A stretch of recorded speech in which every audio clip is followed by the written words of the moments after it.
All right, so we are going to cover 15.2, and I'm going to see how long this slideshow goes. I might include 15.3. If not, it'll be its own separate slideshow or talk.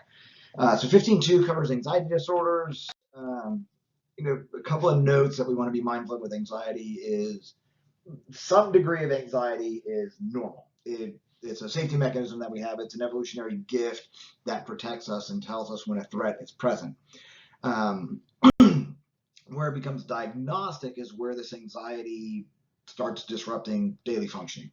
One of the ways I kind of explain it to patients that I'm working with is we start treating like ego threats, things that may embarrass us or may cause some type of maybe a shame response, or treat it like the saber-toothed tigers. When those things start happening and we can't function in life, now we're looking at anxiety disorders. So our first one's generalized anxiety disorder, GAD. Generalized anxiety disorder kind of encompasses what the name states, is that it's just generalized to every part of their life. People have it at work, they have it at home, they have it in the car. It's generalized. We do often see GAD co-occur with depression. And so sometimes too, it becomes a bit of a chicken egg argument of, does the excessive anxiety prevent people from living their lives, which then exacerbates depression, or does the depression and the cognitions that come with depressive thinking exacerbate anxiety? Is probably a little bit of column A and column B that we see with GAD. Panic disorder is where we have individuals that experience a panic attack. Within that anxiety, sometimes there are signaled events that induce panic attacks. Other times they come out of nowhere. What gets kind of tricky for some people the first time they ever have a panic attack is they don't know it's a panic attack, and they end up in the ER thinking they're having a heart attack. And then what ends up kind of happening here is that those cognitions that roll with that panic and anxiety become a little self-fulfilling.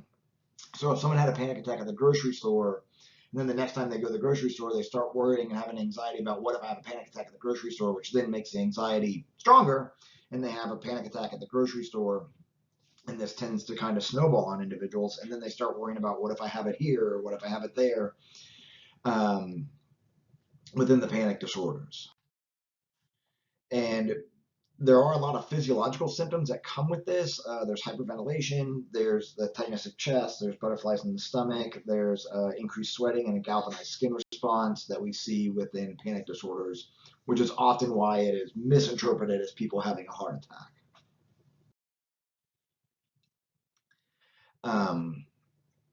So then, we start to, like I mentioned, we see this kind of snowball effect of these interpretations like, oh my gosh, I'm dying, the world's closing in.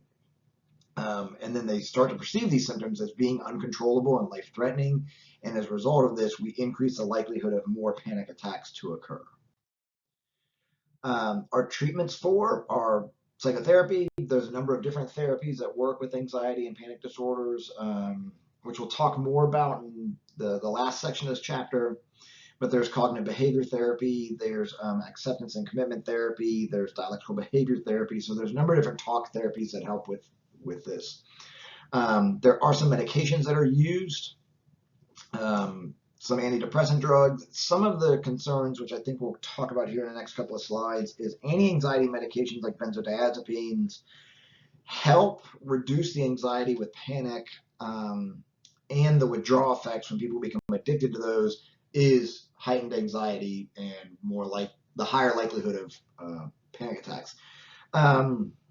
This third bullet here, advice, it really more has to do with some of the cognitive behavior therapy work, and they do what's referred to as cognitive framing, and helping clients kind of reframe the way they see the world and kind of speak to things of, I can have elevated heart rate and I can have tension in my chest, and it doesn't have to turn into panic, as well as helping with some breathing exercises or mindfulness exercises for anxiety.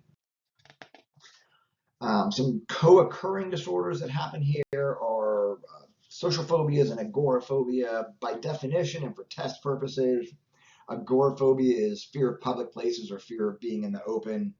Chances are, though, if we took someone with agoraphobia and like dropped them in the middle of a field in Montana, they wouldn't have panic attacks. It's more about the public place and the potential of if they have their anxiety attack or their panic attack, and the attention and kind of the fear of people paying attention and things like this, which then becomes self-fulfilling, because when people think they're having a panic attack, they have a panic attack, and a bunch of people pay attention because they think someone's having a heart attack, and the EMTs get called, which then exacerbates the agoraphobic or the social phobic response of not wanting to be around other people. Phobias in themselves are, it's an extreme fear. At some point in our time, roughly about 10 or 11% of the population will experience a phobia at some point. They do tend to dissipate with time. Sometimes people just learn to live their life with them. One of the things that gets kind of tricky when we look at this in a treatment context is, like, if I have someone that lives in Kansas and they have a shark phobia and never plan on going to the beach, does it necessarily need to be treated? Now, if they want to work on it, by all means, as a therapist, I'll help them work on it. And there may be other things that are more pertinent during a therapy session to cover.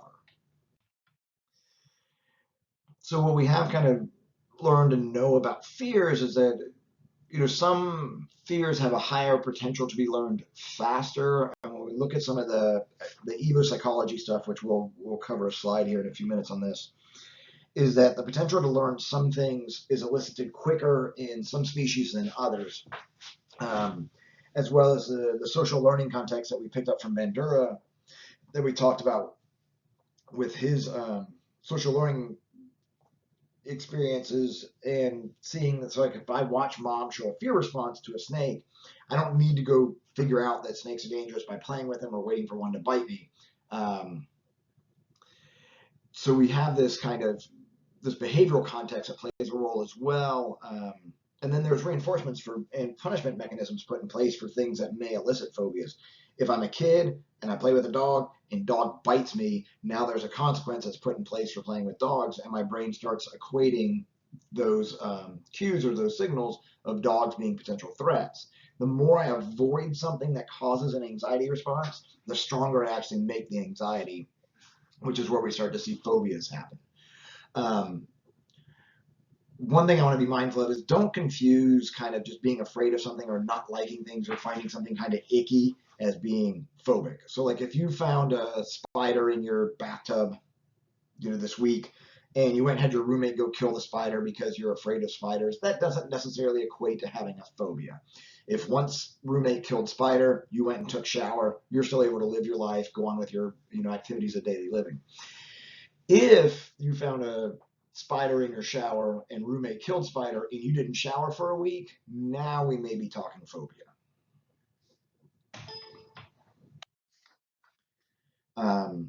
We do tend to see, avoidance behaviors that come with this, and they're resistant to extinction, because the way to get them to go down is we have to actually expose you to what the phobic response is.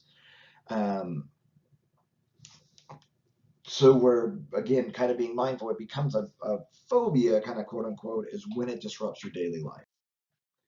Some of our common phobias are open spaces, public speaking, heights, social phobias, being alone. Typically, they're things that are considered dangerous.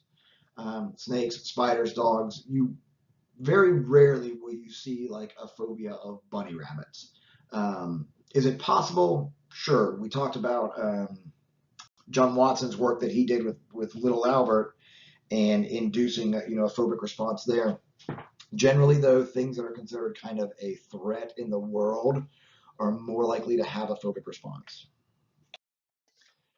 So what this slide talks about, like I mentioned a few slides before, is that there's some fears that are learned relatively quickly. And so it's not necessarily that we have the innate fear, it's that we have a high potential to learn. So the top left slide is primates that are raised in the wild will show a fear response when a snake shows up. They're natural predators of primates. However, when a primate is raised in captivity, it will not show the fear response. But what ends up happening in slide B is when you have captive raised primates living with wild raised primates, like if they put them in the same cage and they show a snake, the wild raised primate will show the fear response, and almost immediately the lab captivity raised primate will also show the fear response, because he's now learning by watching the other primate, oh, this is a potential threat. So I need to, experience this fear and understand that this threat is present. However, when a barrier is put in the way, the primate doesn't show the fear response. And, once this fear response is learned, primates will typically show it to snakes after kind of a one or two trial. Some of our treatments there's a couple of them. The primary one is systematic desensitization, which is where we do some type of gradual exposure process. So if you are afraid of snakes, the first thing we might do is just have you sit down and think about a snake. Maybe even before that, we teach you relaxation skills, how to control your breathing, how to control your heart rate, how to control your respiration. Maybe do some mindfulness practices with you to learn how to get control of that. Then we start to introduce the stimuli. So this might start with just having you think about a snake. And as your heart rate goes up and anxiety goes up, we help you bring it down in session. Then we may do that for a couple of sessions or maybe even a couple of weeks, depending on the phobic response. Then we may bring in a picture of a snake and do that for a couple of sessions or a couple of weeks. And then we may bring in a video of a snake. And depending on the therapist, they may actually bring snakes into sessions. I don't. I have done some phobic systematic desensitization with people where they've gone to pet stores and kind of done their own homework and exposures there. Flooding or implosion is where we give you a big dose of it all at one time. This is kind of, if you think about like the fear factor, this would be a flooding. If we have someone that's afraid of snakes, we put you in some type of container or glass container and put a whole bunch of snakes on you and make you stay in there. The data on flooding shows that sometimes it tends to make things worse than it does better. The idea behind it was that once you got out of it on the backside, you wouldn't have the same type of fear response after you were flooded. That typically doesn't hold true for a lot of fear responses. Now, sometimes where we have to do flooding is like if you have a fear of flying, people may not have the resources to, let's take you to ILM and have you sit on an airplane for 10 minutes. And then next week we'll take you to ILM and have the airplane taxi around. And then next week we'll have the airplane take off and land. So sometimes we do have to do a flooding induction because there's limited options that are going on as well. Virtual reality has started working as well to work some of the exposure therapy. The data is relatively new, so there's not a hard and fast, yes, it does work, or no, it doesn't work. There's some promising data coming out with VR. So there are some drug treatments that are used. Antidepressants do have some effects with this and help bring the anxiety down. They also are less addictive than benzodiazepines. Benzos they're your Xanax, Valium, Klonopin, things like this. They do work, and if taken every day, have a high potential for developing addiction. And like I mentioned in the previous slide, the withdrawal effect of benzodiazepines is heightened anxiety states, and depending on the severity of the benzo and how long people have been taking it, they may actually have to do some type of medical taper because there is a potential for delirium tremens or the DTs that you see analogous to alcoholics because they have the same kind of GABA receptor binding site. So it's not that benzos are bad, it's that they just need to be used wisely and not necessarily as a full-time fix. They may be kind of a Band-Aid or a crutch to help people get through the cognitive behavior therapy or the exposure therapy while they're working on the anxiety. Our OCDs kind of fall into some of our anxiety disorders as well. And things you need to know for the test: your obsession is the thought, your compulsion is the behavior. So what ends up happening is there's some type of obsessive repetitive thought. If I don't do this, the house will burn down. If I don't do this, the house will burn down. If I don't do this, the house will burn down. Then the compulsion is the compulsion to go check the stove, check the lock, check the lock. So we often see kind of checking and cleaning behaviors as very two compulsive behaviors. It could be cleaning the house, it could be cleaning the bathroom, it could be excessive hand washing. I wouldn't be surprised if you see post-COVID responses, just kind of if we're thinking about this in relevance today, if a number of obsessive compulsive patterns begin in people's lives for hand washing because of this, what's happening in today's events. Or you may also see a checking behavior get exacerbated if people, accidentally left their door unlocked one night and now they keep going back to check. Our treatments for are some type of exposure therapy. So if we have people that have some type of cleaning response, what we would do is have them touch like the door handle at the office and then not be allowed to wash their hands for 5 or 10 or 15 minutes. It's a predetermined time.